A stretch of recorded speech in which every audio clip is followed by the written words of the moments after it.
Good afternoon. I'd like to welcome Mr. David Doughton-Gibson, the Managing Director of Training for Professionals, on what is a landmark day, because I believe today is 37? Yes, that's right. That's not my age, Mark. No, that's long I've you're been looking working well. here. You're looking well. 37 years today. So I'd just like to sit and have a chat with David on how he started out and really just talk to him about the journey. So, David, how did it all start? Well, I was working up in Scotland, actually, in the 1980s, teaching outdoor pursuits. And I qualified to teach quite a number of those. So I qualified to teach skiing, sailing, windsurfing, all sorts of exciting things. And then I came down to work, in fact, for my brother-in-law, David Mason. We ran a rental agency, and I worked there for a number of years. And in fact, I went on another training course run by a different organisation, which I thought wasn't very good. And I literally drove home thinking I could do better than that. And there was the birth of Training for Professionals. Wow, what a start. And then from there, what happened from there? So you had this idea, you were on a course, you came away and you thought, I can do better than that. What was the next step? Well, we did start working towards doing courses, although in fact that wasn't the first product we actually offered. I was a chartered marketer with a Chartered Institute of Marketing, and I went to one of their meetings, and on the way back I had an idea. I was already writing a little newsletter for my landlords, just letting them know what was going on in the market and reassuring them of all we were doing to help them. And in those days it was called Mason Rental News. And on the way back from the meeting, I just decided, actually, why don't I sell this to a friend of mine? I had a friend in Bristol who ran a letting agency, and I thought I could sell him a copy. And then I thought, well, why only Bill? Why not sell it to anybody? And that was the birth of what is now called Property Matters.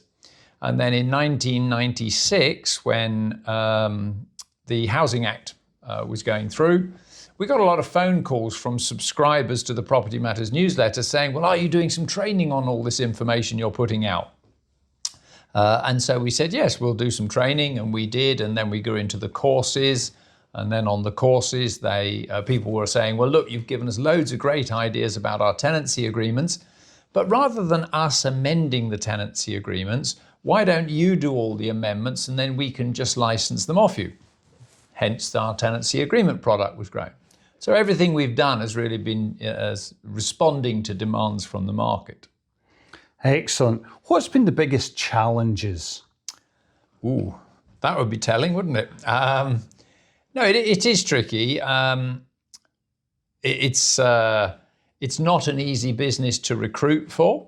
There's very little comparable. If you're a letting agent, you've probably got a dozen other letting agents down your high street. So finding staff who've got relevant experience is not so difficult. We're not quite unique in the market, but we're exceptionally unusual. And so actually finding people with all the right skills we need.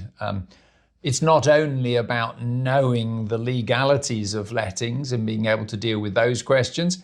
It's also about being willing to travel to run courses, being able to give presentations, which in itself is a skill.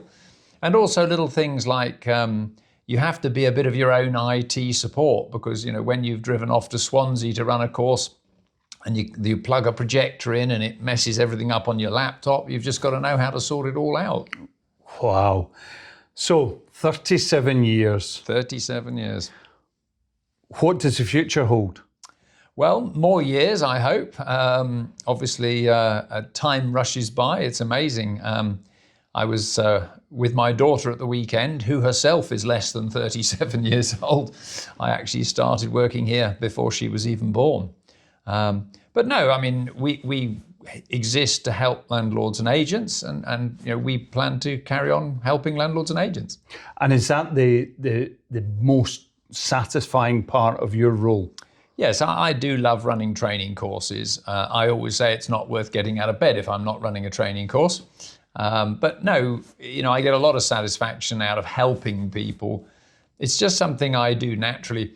Even when we've been away on family skiing holidays, I'm inevitably teaching people who we've gone with or whatever to ski. It's not my job to do it, but when you see somebody who's finding it difficult and struggling, you just want to help them do better and make it easier for them. And is that your approach and adopt to everything within the business? Yes, I think it is. Everything we do, I often refer to us as being like the legal research department for letting agents. Many small agents can't spend the time and the hours researching we do. So we put in a lot of time and effort to the research, and then we sell it out at a price to agents that's far, far less than having to pay your solicitor to do it all for you.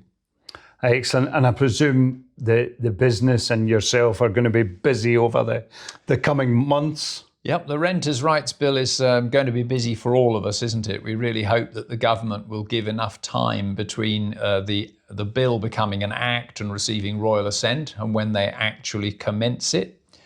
Currently, our best guess is probably not until Easter 2026. But the thing I think that has to be understood is that there is so much to change. Just one very, very simple example. Almost all the software you find for letting agents is basically written on the assumption that people are on fixed-term tenancies. Of course, nobody's going to have fixed-term tenancies for assured tenancies anymore. And so really, you know, the software even needs to be reviewed and what it offers you and does for you. And therefore, it's not just about us in the agency market making changes. We need to get the software providers to be making changes to their software so that that supports us. Excellent. A busy time. A busy time. Indeed. Any regrets? Anything? I don't think so. You know, I've been very lucky working with my brother-in-law in the early years. He gave me a lot of freedom. He didn't actually work in the business. He worked in the oil industry, curiously enough. Wow. But it was very lucky working with him, and that he very much left me to develop the business. And so I've been very fortunate to do that. To me, an important part of any business is the staff. And you know, we have a good bunch of staff here who all know what they're doing, and they get on and do it. So if I'm not here, it doesn't matter. It's not dependent on me driving them.